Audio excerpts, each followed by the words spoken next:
Now on 12 News at noon, MDOT leaders have approved funds for a new initiative program that's especially designed for the city of Natchez. Plus, the Jackson Police Department is issuing a safety checkpoint in your neighborhood. We're letting you know where they are and why.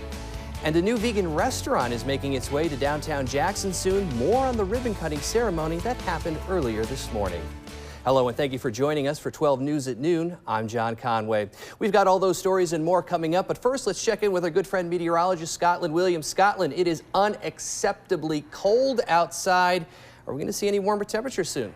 I know, John, it is unacceptably cold. Let's just, think of Miami and just wish we had those temperatures because it doesn't feel anywhere close to where we should be for this time of year. I mean, we're at 31 degrees here in Jackson, up in Yazoo City, 32 in Durant. The warmest spots, if you will, really not warm at all, is down in Laurel, 36 degrees there and 35 if you are in Hattiesburg. But cloudy skies are prevailing for today. And look what it actually feels like when you step out of the door. It feels like 23 in Jackson and 21 in Yazoo City. 27 is what it feels like if you're out in Vicksburg or down in Hattiesburg. So everyone in on the frigid temperatures as we continue with a northerly wind going through today. Hey, we're going to stay cold. We're going to see a slow clearing of the skies. Temperatures stay in the 30s all day, I think, for the Jackson Metro. A few places could touch 40 degrees. We'll see where those are coming up in the full forecast in about 10 minutes. All right, thank you, Scotland. Jackson police are looking for persons of interest after a man was shot and killed this morning on Flowers Drive. According to Officer Sam Brown, 40-year-old Jonathan White was found shot inside of his vehicle. White was shot multiple times and died before officers arrived. And for an update on some Jackson boil water advisories, the City Water and Sewer Division says the boil water advisory is now lifted for our neighbors who live on Oak Lawn Drive, Pine Ridge Road, and Woodsia Lane. If you live on any of these streets, you can now start using your water without boiling it first. And for our friends who live on Holbrook Drive and Holbrook Circle, the city has issued a boil water advisory for these two areas, which affects 25 connections. If you live in either area, boil your tap water for at least 1 minute before use. You'll be notified as soon as the advisory is lifted. And some traffic news and a heads up for Jackson drivers. Jackson police are now conducting a safety checkpoint at Daniel Circle and Monticello Drive.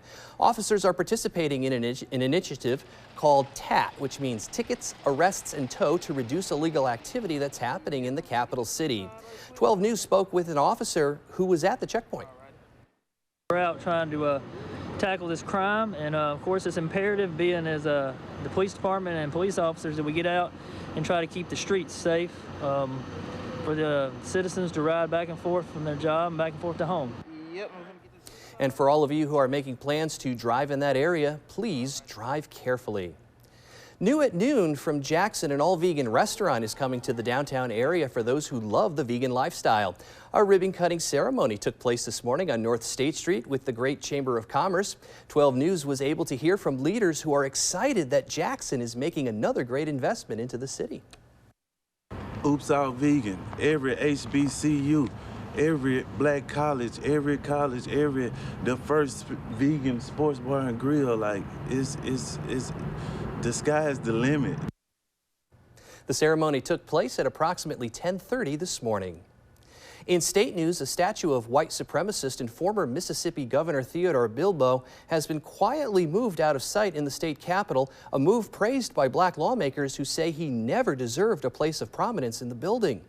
Bilbo was a Democrat who often expressed racist views. He was governor from 1916 to 1920 and again from 1928 to 1932, and then served in the U.S. Senate from 1935 until his death in 1947.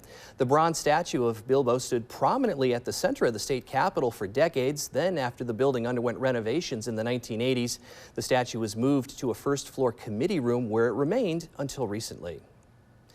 The Mississippi Transportation Commission recently announced over $469,000 in federal Transportation Alternatives Program funds for aesthetic improvements along North Commerce Street in Natchez.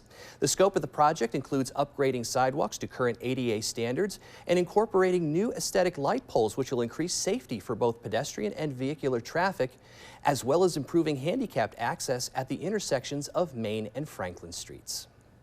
Now we look to the Pine Belt and news from Jones County.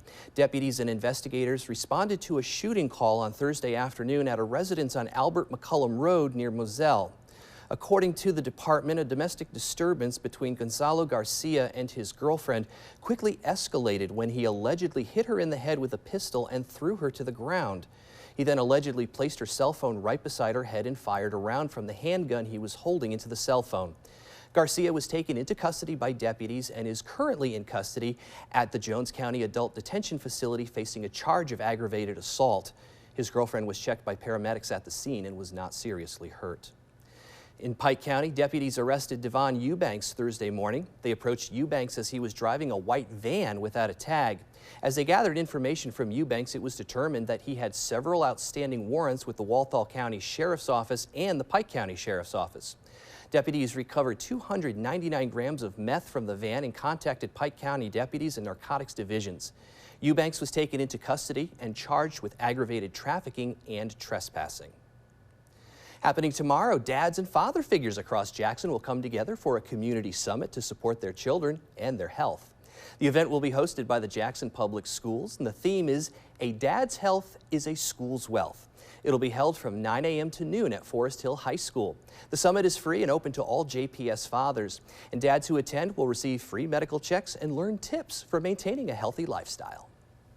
We know that children with fathers that are active are 3.5 times more likely to be active. Children do what they see. So if dads are modeling physical activity and healthier lifestyle, more than likely the children are going to model that lifestyle. So Jackson Public School is putting on an excellent clinic where dads can come out and participate, get some helpful tips, and share those with their family and serve with the students. If you'd like to register, the link is on our website at WJTV.com. Today, the American Heart Association is rallying women in Jackson as part of the organization's Go Red for Women National Wear Red Day as a way to raise awareness about the seriousness of heart disease. With heart disease affecting 1 in 3 women, transitioning to a healthier lifestyle that includes consistent exercise and a balanced diet reduces your risk. There are many factors that contribute to an unhealthy heart, and with the stress caused by the pandemic, mental health has become another trigger that could lead to a woman developing heart disease. Only 55% of women realize heart disease is their #1 killer, and less than half know what are considered healthy levels of cardiovascular risk factors like blood pressure and cholesterol. As women, we all take care of our families and our spouses and our kids, but sometimes we don't stop to take care of ourselves.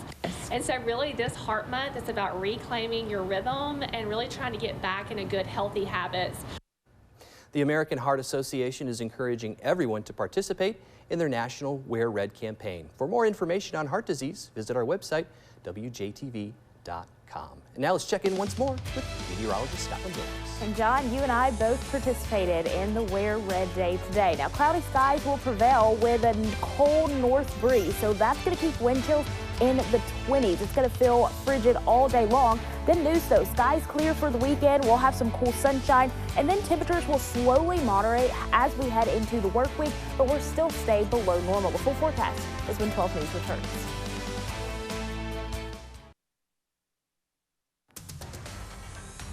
Welcome back. Your time now is 12:10, and with these overcast skies, the cloud deck is really low. So if you think you saw some flurries flying around, your eyes were not playing tricks on you, you definitely did. And as that cloud deck stays low and temperatures near freezing where they are now or at freezing, we'll continue to see those occasional flurries, but no impacts are expected. A lot of the moisture still moving off to the east out of the Pine Belt and into Alabama. It's 31 degrees, so really cold and frigid here in the capital city. And look at that wind ushering in that cold air out of the north and northwest at 8 miles an hour. So that has us actually feeling more like 23 as you step outside. It's 34 over at Vicksburg, right at freezing, and Fayette at 32, 33 for Collins over to Laurel. So everyone is in on the cold weather as well as the cloudy skies. And we're going to be staying cold all day today.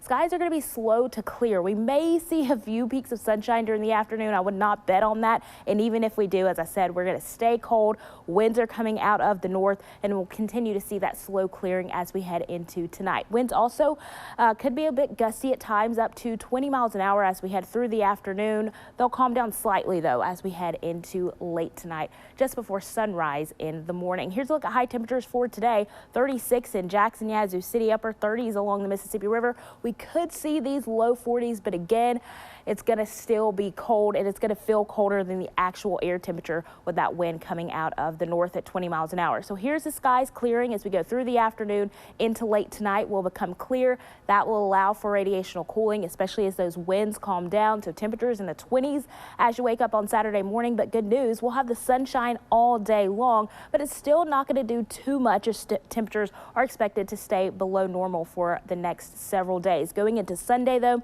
hey, the sunshine returns again, so that is at least some good news, although it'll still be cool sunshine. So here's our messy weather maker that we had from yesterday. We had severe weather down to our southeast. We had some wintry mix off to our north and east. Cloudy skies prevail for everyone today, and then sunshine returns tomorrow as we have a high pressure sliding in from the west. And as long as that high is over us, we're going to stay nice, dry, calm, and sunny all through the weekend and even into early next week. Now for tonight, especially with those skies clearing, temperatures will be able to drop into the 20s as you wake up in the morning, low 20s here in the Jackson Metro, mid 20s along the Mississippi River, and some upper 20s if you're down to the south and east there in the Pine Belt. So here's all the sunshine we're to see through the weekend. Really no complaints other than it just being a little bit cool. Each morning we're going to be cold below freezing in the 20s and 30s, with high temperatures by next week climbing out of the 50s and into the 60s. 12 News will be right back.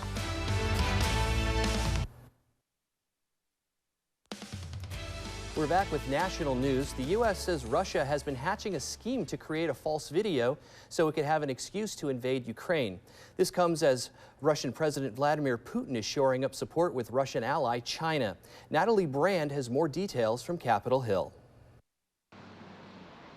The U.S. is warning that Russia is planning a plot to stage a fake attack as a pretext for a possible invasion of Ukraine. As part of this fake attack, we believe that Russia would produce a very graphic propaganda video, which would include corpses and actors that would be depicting mourners and images of destroyed locations as well as military equipment at the hands of Ukraine or the West. The White House publicized the Kremlin's purported plans in an effort to deter Moscow from carrying it out, though the government has not provided supporting intelligence. We wouldn't be making this information public were we not confident in the underlying details and confident in the allegations that we put forward. Lawmakers received a classified briefing on Thursday, which they called sobering. They say Russian President Vladimir Putin's actions have strengthened the bipartisan resolve to support NATO and Ukraine. If he gets away with this in the Ukraine, you can expect China to move on Taiwan. Russian President Vladimir Putin arrived in Beijing Friday ahead of the Winter Olympics and held a meeting with China's President Xi Jinping. The two issued a statement criticizing interference in the internal affairs of other states and opposing NATO expansion in Eastern Europe. Russia in particular opposes Ukraine joining the alliance. So this is fundamentally not about NATO expansion. This is about respecting the right of every sovereign nation to choose their own path. To support NATO allies in the region, around 2,000 U.S. troops left Fort Bragg, North Carolina Thursday, headed to Poland and Germany. Natalie Brandt, CBS News, Capitol Hill. The United States issued a warning ahead of the meeting between the Russian and Chinese presidents, saying China should not help Russia evade any possible sanctions related to the crisis in Ukraine. A massive winter storm is moving into the Northeast after wreaking havoc in many other parts of the country. Folks in the Midwest are digging out from under more than a foot of snow. Today's snowfall could reach 18 inches in parts of Ohio, New York, and northern New England. Freezing rain has covered other regions in a layer of ice. Hundreds of thousands of homes and businesses have lost power. Also in Alabama, a tornado fueled by high winds from the winter storm killed one person yesterday and injured 8 others, causing a wide path of destruction. The tornado cut through multiple homes, shredded trees that littered roadways, and even caused enough flooding to swallow vehicles. And coming up, get ready to meet a new furry friend who's looking for a home. When we come back, we've got this week's Friday Fur Babies.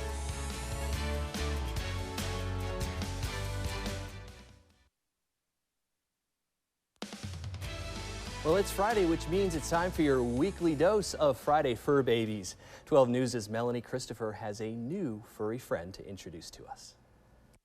Hello, everyone, and welcome to this week's Friday Fur Baby segment. This is the part of the show where we feature an animal from the Metro that needs a home. And joining me is Mrs. Peggy Harrell with the Animal Rescue Fund of Mississippi. And I just love him.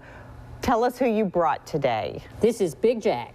Jack is about 3 years old. He was a stray that just wandered up to a lady's house and stood outside and cried until she took him in. And unfortunately, she had 3 of her own, so she couldn't keep him. He's a really, really gentle giant. Say, I'm sweet as I can be, and I love everybody and everything. Very laid back, you said. Very. He just likes to lay around. He'll actually flip over. He wants you to give him belly rubs, which a lot of cats will not do. And he is friendly with dogs. He doesn't seem to be afraid of dogs. He's not afraid of dogs. I've had one in the room with him, and the dog came up, sniffed him, and he just sniffed him back. Say, I'm just a sweet man. You're a gentle giant. I think that's what you called him, and he is. Oh, he is just precious. So he is all ready to go to his home. Really? And he would love to have a home. I don't think it'd matter to him if he were the only cat or if there were a bunch of cats or dogs or kids. He says, I like everything. Yeah, he likes it. He is just so friendly. All right, how do we get him adopted? You go to our website, rfms.org. There's a little button that says adopt. Go to that, do our application and submit it, and we will be right back with you. All right, a big thanks to Peggy with ARF, and be sure to tune in tonight at 10. We'll be showcasing 3 more animals. That's this week's Friday Fur Babies. Coming up tonight at 6 on 12 News, our very own Walt Grayson has a story about a man from Starkville who has an unusual hobby, rescuing stranded cats from trees. Lots of times when a cat climbs a tree, they can get down on their own, but sometimes they can't figure it out and need a little help, and that's where Bob Reese comes in. Walt has the story for us tonight at 6, only on 12 News. Now let's check in with Scotland. More cold weather, I think? Yeah, well, although some temperatures are already above freezing, we're going to continue to climb a few more degrees for this afternoon, but notice here in the pink, wind chills. They never make it out of the 20s. So that's not above freezing, and that's what we feel like all day today. And even as we head into tonight, we'll feel like the low 20s waking up tomorrow morning. Some places likely going to feel like the teens waking up. So yes, we are staying frigid today into in the morning. Well, the next several mornings will be in the 20s, but highs will make it into the 50s by Sunday with sunshine. Thanks for joining us for 12 News. We're back at 4. Now it's time for Living Local. Have a good one.